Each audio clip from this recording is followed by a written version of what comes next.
This is a very, very, very important phone call. This is, in theory, the entire case.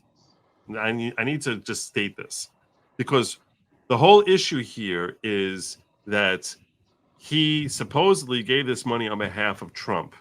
And it's during this phone call that he testified that he told Trump, everything is done. I took care of paying off Stormy Daniels for you. That's essentially what he said, that he got on the phone with Mr. Trump and told Trump everything with Stormy Daniels is taken care of. And that's what he's drilling in on right here and now. You testified about a phone call on October 24th, 2016. It says 2 days right before you make payment to the HELOC. And then you move money over from your HELOC to your LLC. Then you wire that money to Mr. Davidson on the 26th. Yes. Correct? Yeah. You're testifying in response to conversations from the prosecutor about the phone call you had with Mr. Schiller at 8:02 p.m. on the 24th, 2 days earlier. Do you recall testifying about that? Yes, sir. You recall saying that you called Mr. Schiller on that evening because you wanted to speak to then Mr. Trump, right? Correct. So Schiller was Trump's bodyguard / assistant or whatever. He's the one who was supposedly outside the door with Stormy Daniels the whole time, like that she would see him waiting outside the door. You recall saying that you called Mr. Schiller on that evening because you wanted to speak to Mr. Trump, right? Correct. You wanted to speak to President Trump to discuss the Stormy Daniels matter and the resolution of it. That was your testimony, right? That was. Then you testified just a couple of days ago that you were successful.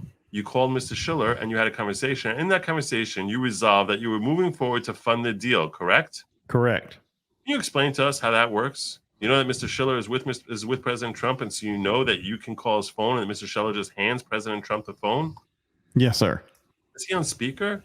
Do you usually just have privacy with Mr. Trump when that happens? Meaning, does Mr. Schiller put his cell phone on speaker and you talk to President Trump? Or does he actually give him the phone and you have a private conversation? I've seen both. On October 24, 2016, which one was it? I don't know the answer. I wasn't with them. Can you tell from your conversation with President Trump whether he was on speaker or whether you were just talking to him? I didn't take notes. So you don't recall either way? No, sir. But you recall that on that call, I don't want to put words in your mouth, you discussed the Stormy Daniels matter and the resolution. And you also discussed the conversation would be that it was resolved that you were going to move forward and fund the deal, right? Yes, sir. That was your testimony. Yes, sir. So I appreciate it was a long time ago. But what would you have said to President Trump on that phone call? What would he have said to you? Objection. Sustained. Because it's calling for speculation. Do you have any recollection of what you said to him on that day? We talked about the matter, that it was resolved. I'm not going to hold you to an exact language. When you talked about the matter, that it was resolved, is that the sort of thing that you would have said to him? Yes.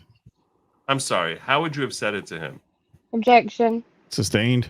The point is, you have a distinct and specific recollection, do you not? That on October 24th at 8 o'clock, you talked to President Trump about the Stormy Daniels situation, correct? Yes, sir. Do you recall ever talking to the prosecutors prior to your testimony earlier this week about this phone call? Objection. Overruled. I don't recall. So the first time that you recall having a conversation with President Trump on October 24th at 8:02 p.m.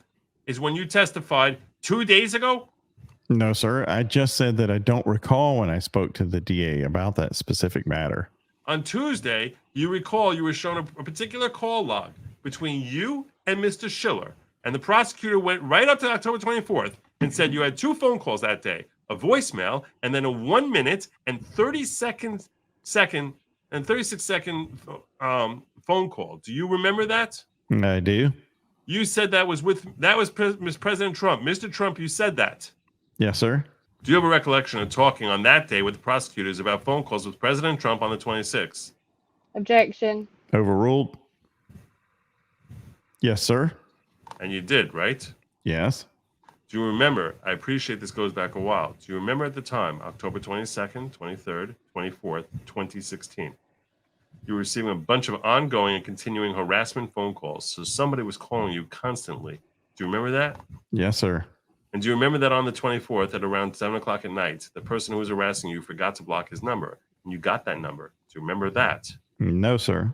Let me show you what has been marked for identification just for you, the court, and the parties as B165. We're going to highlight some of this for you.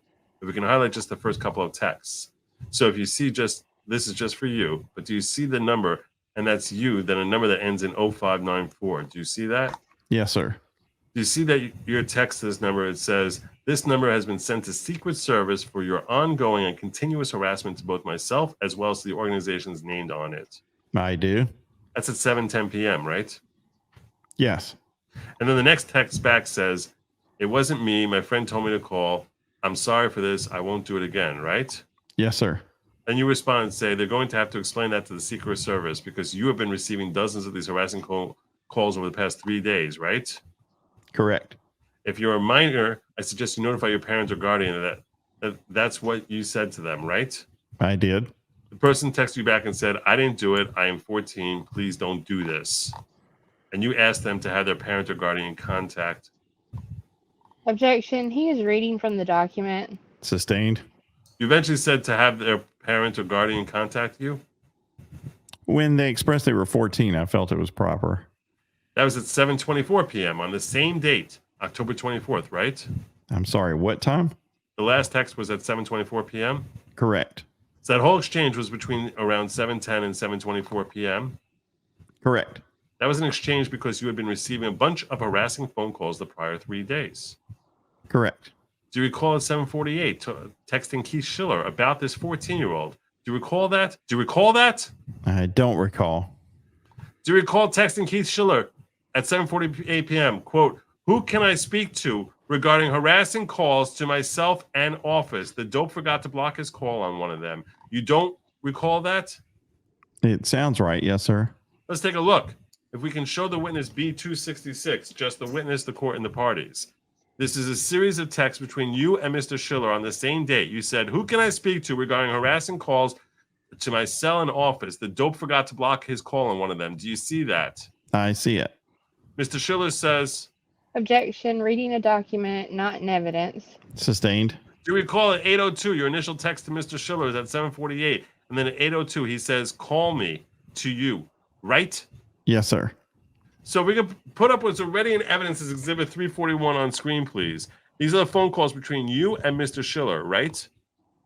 And if we go up to the second page at highlight at 1024, the 801 and 802 calls, please. Do you see? If you can highlight the 1024, the 801 and 802 calls, I see them. That's fine. That shows a voicemail, 801 from Keith Schiller to you. Yes, sir.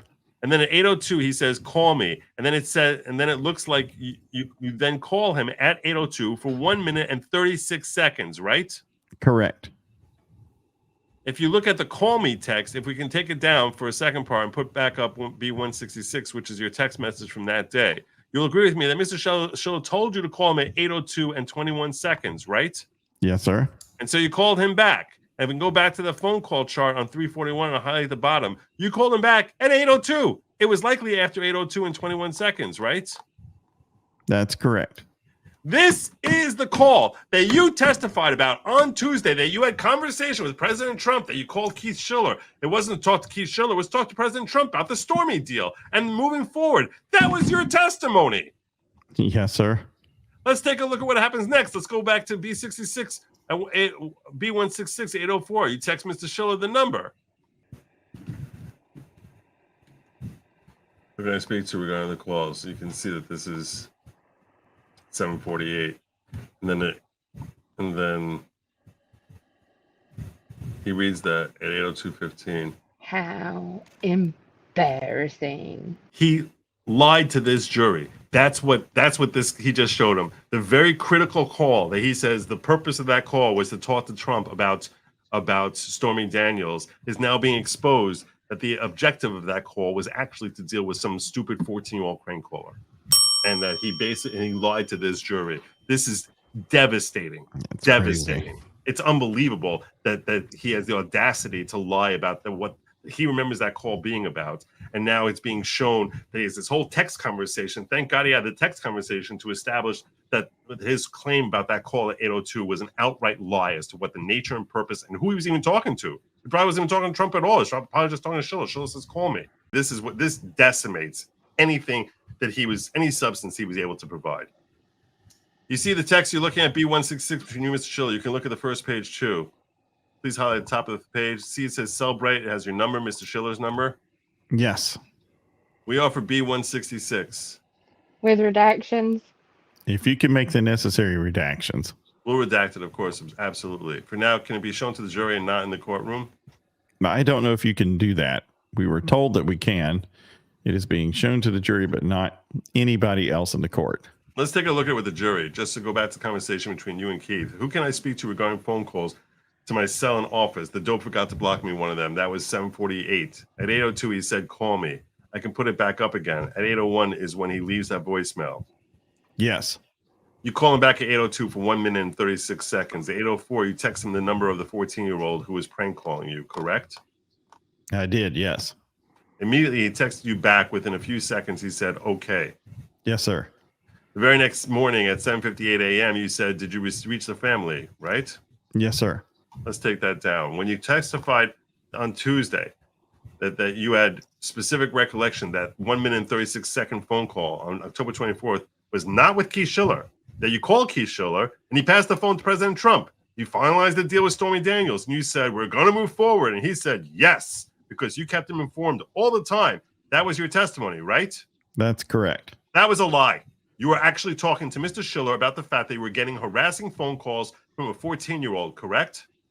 Part of it was the 14-year-old, but I know that Keith was with Mr. Trump at the time, and there was more than potentially just this. That's what I recall based on the documents that I reviewed. 5 minutes ago, I asked if you remember harassing phone calls, and you said no. And then I refreshed your recollection. It's totally fair if you don't remember, but now your testimony is that you were testifying truthfully on Tuesday to a 1 minute and 36-second phone call. And you had enough time in that 1 minute and 36 seconds to update Mr. Schiller about all the problems you were having with these harassing phone calls, and also update President Trump on the status of the Stormy Daniels situation, because you had to keep him informed, because every time you made any decision, you ran it by the boss. That's your testimony? I always ran everything by the boss immediately. And in this case, it could have just been saying everything is being taken care of. It's going to get resolved. That's not what you testified to on Tuesday. You said you had recollections of a phone call on October 24th at 8:02 p.m. where you called Mr. Schiller and he gave the phone to President Trump, and you told President Trump about the updates, that you were moving forward with the funding, and he said, okay, go. That was a lie. You did not talk to President Trump on that night. You talked to Keith Schiller about what we just went through. You can admit it. No, sir, I can't. I'm not certain that's accurate. You were certain it was accurate on Tuesday when you were under oath and testifying. You were certain it was accurate. You had a phone call to President Trump, but now you're saying you're not certain it was accurate. Based upon the records that I was able to review in light of everything that was going on, I believe I also spoke to Mr. President Trump and told him everything regarding the Stormy Daniels matter was being worked on, and it's going to be resolved. We're not asking for your belief. This jury doesn't want to hear what you think happened. Objection. Sustained. Have you ever shown in prep the text that I just showed you between you and Mr. Schiller about the harassing phone calls? Objection.